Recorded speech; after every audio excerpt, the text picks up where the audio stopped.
Hi everybody, welcome to the Silver Sponsor session with presentations today from Adam Matthew Digital and Anybook Library Services. Just a couple of housekeeping points before we get started. We should have captions enabled for this session, so no need to do anything. If you have any questions for the sponsors, can you drop them into the Q&A tab, which is just next to the chat. We're asking all delegates to abide by our code of conduct, which you can access via the delegate brochure and the ALN website. We want the conference to be enjoyable for everybody, so if you do see anything inappropriate, please do let us know. We're very grateful to our sponsors for helping to make our conference possible, so please do try and engage with them in their sponsor booths, and don't forget that the more you do, the more chance you have of winning prizes. So I'm going to hand over now to our silver sponsors, and we're starting today with Laura from Adam Matthew Digital. Over to you, Laura. Great. Thank you so much for that introduction. Let me just start my slideshow.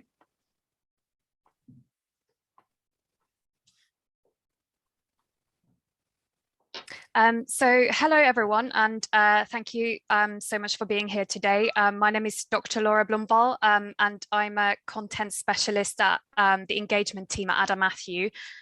So before joining Adam Matthew, I actually did a PhD at the University of York. And I feel like a part of my heart will always be in North Yorkshire, even though I now live in Bristol. So I'm really delighted to be talking to academic libraries north today. And it's been really great hearing many of your papers on inclusivity, and I'll try to talk a little bit about how I approach some of these issues in my work. So as many of you know, AM is a digital publisher of online primary source collections. So as a publisher, we're solely focused on digitizing archival material for the purpose of making it available online for research and teaching. And working with archival material, I confront many of the same issues around colonial perspectives, biases, and even exclusions that archives themselves have to grapple with. So I have two quotes on this slide that mean a lot to me around my own work at Adam Matthew. One of them is from Professor Stoller. What constitutes the archive, what form it takes, and what systems of classification and epistemology signal at specific times are and reflect critical features of colonial politics and state power. And the other one is from the novelist Hilary Mantel, where she talks about history not being the past, but the method we have evolved of organizing our ignorance of the past. And I use these quotes to remind myself of my own positionality in the archival space, and to have a sense of historical humility, I guess, when working with digitized records of the past, and to also inspire some methods of how to move forward in spaces that have a legacy of not being neutral. So to respond to these issues, I wanted to touch on two ways in which we've tried to confront that problem. First, by looking at different types of archives where minority communities' perspectives have been recorded. And then secondly, by looking at the role that technology can play in making these voices more discoverable. So as an example, I wanted to look at one of our recent collections, Sex and Sexuality. So the first module of this came out in 2020 and includes the papers from the Kinsey Institute, tracing the pioneering role in sex research and sexology in the post-war period. And the second and final module came out last year with material from 7 different archives in the US, the UK, and Australia. And it explores LGBTQI perspectives and personal histories from late 19th century to the present day. And it makes these voices of an incredible spectrum of sexualities and gender identities available through official records of pressure groups and community organizations, diaries, letters, photographs, films, erotic fiction, and more. And For this collection, we actually partnered with 2 Northern archives as well. First, we've digitized the Edward Carpenter papers from the Sheffield City Archives, tracing his writings as an intellectual and early gay rights advocate in the late 19th century and the Bohemian circles of early 20th century. And the second archive in the north we partnered with was the West Yorkshire Archive Service, and in digitizing their Anne Lister diaries. So Lister, who is recently played in a BBC drama, Gentleman Jack by Suranne Jones, was a really prolific diarist in the 19th century. Her volumes contain more than 5 million words, and about 1/6 of these were encrypted in a code that she came up with as a child. And one of her descendants, John Lister, actually cracked this code, but discovered that this code was hiding lots of stories about her feelings for women and intimate relationships that she had for women. And therefore, those diaries ended up being hid for a very long time. But we've now digitized them as part of the Sex and Sexuality collection. And then as a final example, I want to look at some personal stories from the National Lesbian and Gay Survey collection, because they show so clearly in the voice of the gay community what it was like to come out in the 1990s. So a little bit further along in the history than the 19th century we've just looked at. So we have here a man in his 30s who gets a little bit too drunk at his younger brother's wedding after a cute man behind the bar offers to make him a pint-sized cocktail, and he ends up blurting out in an unplanned way that he's gay, but this doesn't dampen the merriment of the night in any way. And then in the other example, we have a woman in her 40s who was born in Oldham in Lancashire, and her female partner has 2 teenage sons, and they agonize together about how to come out to their children and how this might affect the boys at school. And she concludes that looking back, I can see that we made some mistakes. For example, we should have told them the truth earlier and trusted them to be able to cope more than we did. So people come out in very different ways at different ages and have a whole range of feelings before and after those experiences.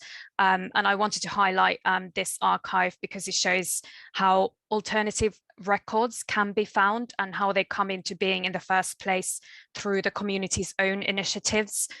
So this archive was actually launched in 1986 by Kenneth Barrow, who is himself inspired by his own input in the Mass Observation Project, which is an archive of experiences of people in the UK and their everyday lives.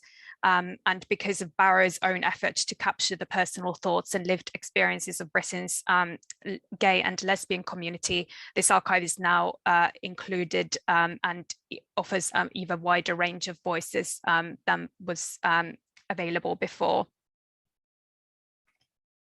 So that was the first side. So I've looked a little bit about how working with different types of archives might help us make histories available that are told through primary sources a little bit more inclusive. Secondly, I wanted to highlight the role that technology and secondary features might play in making these voices more discoverable. So first, we do include essays and searching guides and videos in our collections to help students search for these voices. So Sex and Sexuality, for example, includes an essay on how to make sense of trans categories in the archive by Beans Velocci from Yale University. We also include handwritten text recognition in our collections. Which uses artificial intelligence to make handwritten manuscripts keyword searchable. So this means, for example, that names of individuals who weren't captured in the library catalogue or in our in-house editorial indexing can still be discovered in manuscript text through word searches. And we've actually seen this already make a difference to research. So a PhD student in Canada who worked on the Arthur Mumby diaries from Trinity College, Cambridge, used HTR in her research and was able to locate a disabled woman in the diaries who hadn't been mentioned in any other scholarly literature. So she made a new discovery this way by using HTR in her doctoral research. And to give libraries and archives the opportunity to publish, showcase and share their own archival material, we've also more recently developed a new digital asset management platform called Cortex.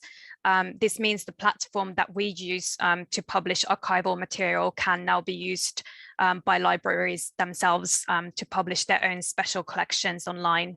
And the fact that HTR is included in Cortex means that we're able to now share this technology with libraries and archives too, and make those discoverability tools available more widely.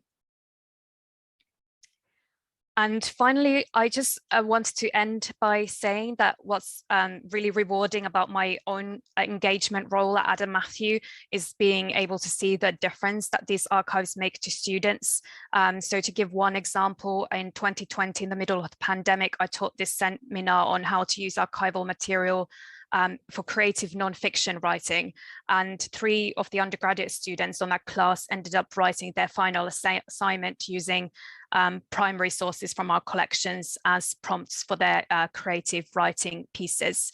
And we published one of those by a student called Saloni Sharma on our website, where she engaged with the colonial problems in archival records by exploring her own South Asian heritage through the India Raj and Empire collection, which digitized material on the British colonization of India from the National Library of Scotland.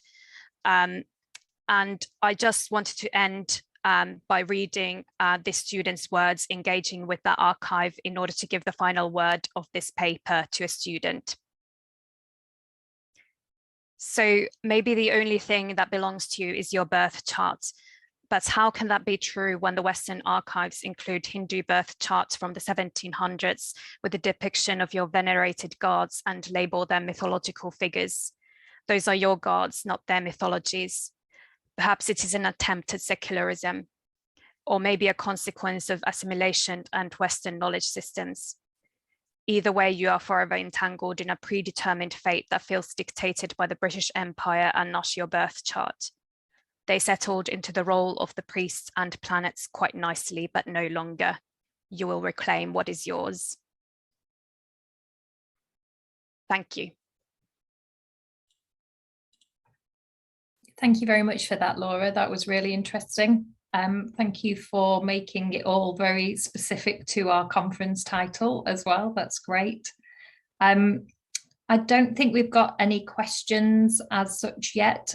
People may be just pondering on what you shared there, because there was a lot to look at. So we'll move on to Claire now from Anybook Library Services, if that's all right with you, Claire. And I know you're just going to speak to us for now, aren't you? No presentation. So no presentation, but I am going to show our client portal just so everybody can see what it's like. Okay, brilliant. Thank you. So yeah, hi everybody. Hope everyone's having a nice day so far. For those of you who do not know me or know of Anybook, my name's Claire and I am the operations manager and acquisitions manager for Anybook.biz. Anybook is a second-hand book company that currently works with hundreds of academic and medical libraries across the United Kingdom and Ireland. We specialise in taking withdrawn library stock, selling it on the internet and giving a portion of the profits back to the libraries. So you may buy new books, renovate your library, just do whatever you wish with that money. We are not a charity. We aim to generate the most income from a library's withdrawn stock in order to give the most back. However, that being said, if a library would like their funds to be donated to a charity, we're absolutely fine with that. You just need to let us know. The services that Anybook offer are, we take all your withdrawn stock with or without ISBN. We take all conditions, it really doesn't matter. We are very transparent with our clients and our customers. So when we catalog the books, we actually list the description, the condition in full detail so the customers know exactly what it is they're purchasing. We do not require you to pre-scan your books or send lists of titles in advance to see if we'll accept them. You just let us know when you have books available, and then we sort everything out at our end. As soon as you're ready for a collection, again, you just let us know, and then I'll liaise with you and arrange a collection on a date that's most convenient for you. We arrange all of the transport at our end, and we would never send a driver without your knowledge. Everything is arranged with you prior to the collection. We do not charge for our services, everything's free. And we use our own drivers as well as a courier service. However, we do prefer to use our own drivers because they'll go wherever you need them to go. And even if you're up 7 flights of stairs, down in the basement, our drivers will go where you need them to. They'll do as much as they can to help you as much as they can. Our drivers, well, we realise that librarians are often pushed for time, so our drivers are also able to pack the books up for you. They'll just bring the boxes along with them and pack on the day. If you prefer to pack the books up yourself, again, that's absolutely fine. We're even able to provide the boxes for you in advance of collection free of charge. I know a lot of people are also concerned about what happens to books that we're unable to sell. We only recycle our books as a last resort. We try to keep books on our shelves for as long as possible. If when we receive the book, we're just unable to sell it for whatever reason, it will be recycled. And your library would receive the full credit for the recycling because we don't actually include that in our business model. If you sign up to us, you can use us as much or as little as you like. You're not bound by any contract. So you just sign up so we have your details, and then it's completely up to you if or when you use us. And we provide an online system for our clients. So once you sign up, you're provided with a username and password, and then you have access to your own client portal where you can have a complete overview into everything, into all of your collections with us, your books, the money made, everything, which I'm just going to show you what a portal typically looks like. So once you sign up to us, you've given a username and password, and this is what you would sign into. This is the page that you're taken to on your portal. So this is how you would request a pickup. So you just enter the dates that you prefer, the number of boxes, and then your pickup address and any special instructions. And then you would just click this request pickup button at the bottom. That would come through to me, and then I would get back to you usually within 24 hours to arrange a collection date most convenient for you. On the portal, you're also able to enter your account details. So this is the information that will come through onto our database, mainly just where you're located. And then at the bottom, you're able to choose which payment method you would prefer, and then you would just enter your information there. And then we have a summary tab. On this tab, it does what it says on the tin. It summarizes everything. So the number of boxes we've collected from you since you signed up, the number of books that we've catalogued, how many books we've recycled, how many books we've sold, your total revenue generated so far, the amount that we owe you, and then you're also able to put in a date range at the bottom to see your recycling statistics, which I know is quite helpful for a lot of clients. You're also able to request payment. So you're able to request the full, as soon as your books start selling and you're making money, you can request payment whenever you would like. You can request the full amount, or you can request an interim payment if that's preferred. And then on our report section, here, this is quite helpful because you're also able to download everything on this section as Excel spreadsheet. So on this tab, collections, you're able to see every collection you've had with us, and you're even able to drill down into the collections. You're able to view them, you're able to view the boxes. So this is our box reference, and you're able to click on that again and see every book that we catalogued in each box and the status, whether it's for sale, whether it's been recycled or sold. And then the rest are just basically what they say. So you'll be able to see your payment history, any interim payments, books that have sold recently. This one you can download as an Excel spreadsheet. So you're able to see how much it sold for, how long we've had it on our shelves, any third-party fees incurred, and the amount that's due to you. And then on the recently catalogued, again, it's just the books we've catalogued recently, but you're able to download everything, and we're very transparent. So you literally get to see every single thing to do with your collections with us. And then the last 3 sections at the top of the page, our principles, explain our principles pretty much. And then you're able to contact us. On this section, you're able to request empty boxes. And pretty much that's it really. But if you are interested in using our services at all, we are currently running a promotion at the moment. If you sign up and arrange a collection with us before November 2022, you'll be entered into a raffle and will be in a chance of winning some treats and some goodies, which who doesn't like that really? And if you are unsure but intrigued, as I've mentioned earlier, if you sign up, you're not bound by any contract. So you may sign up and have a trial collection with us just to get a taste of how it works and whether you think it would be a good fit. And if you decide that you would like to continue using our services, then that's great because you've already signed up and you can just request pickups as and when you're ready. But yeah, that's it really. So if you have any questions at all of my contact information has been listed on the sponsor booth on Hubbelow, or you can just message me directly. Brilliant. Thank you very much, Claire. So I think there's loads of ways that you can get in touch with Claire if you're interested in Anybook services. I'm just going to go backwards if that's okay, because we have had a couple of questions come in for Laura. So I'm just going to ask them now. Laura, Lisa Woodson asked, are there ethical considerations for adding certain materials to archives? For example, digitising Anne Lister's diaries. Considering she wrote in code, it's unlikely that she ever intended for those diaries to be made available to the public. Are there policies for ethical consideration in place? Yeah, that's a really great question.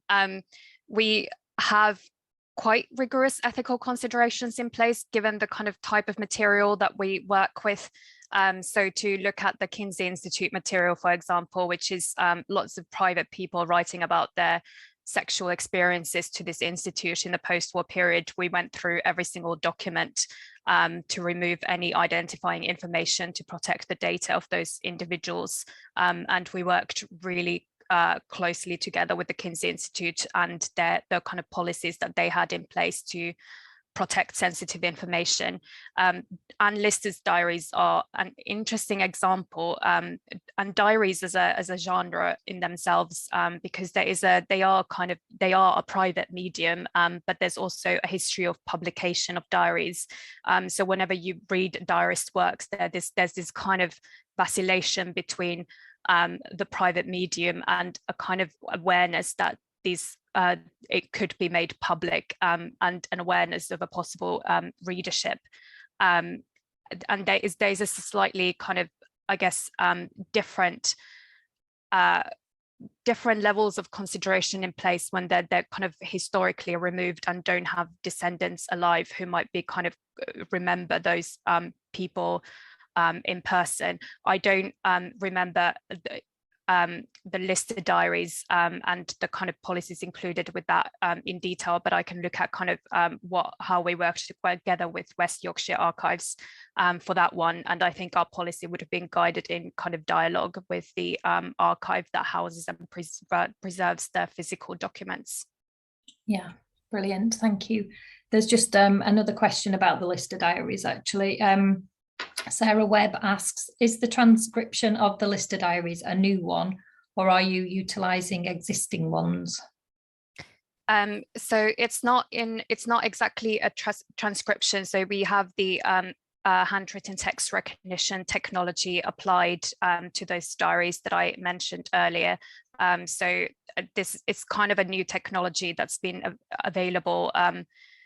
I think we made it first available in 2019 for the first collection, but it uses kind of artificial intelligence and neural pathways to work out the probability of certain characters being a certain word, which means that they can kind of run through handwritten material and search for words. And we've now, for the first time in our kind of colonial Caribbean collection, which was published last year, being able to kind of produce now transcripts from that technology as well. So it's now becoming available to slowly becoming available to kind of all handwritten and manuscript material that we're publishing. So that's how those transcripts are generated. Brilliant, thank you very much. I can't see that we've had any further questions through. Oh, yes, maybe we did actually. Siobhan Haim has asked, she apologises if this was covered because her connection broke up a little, but what's Adam Matthews' stance on potentially putting marginalised people's socio-cultural histories that they lost access to often through colonialism behind an often exclusionary, if it's institutional, paywall? Yeah, so that's again a really great question. So when we work together with communities, we make those collections freely available to the communities whose histories we're covering, or we're kind of doing that increasingly as part of our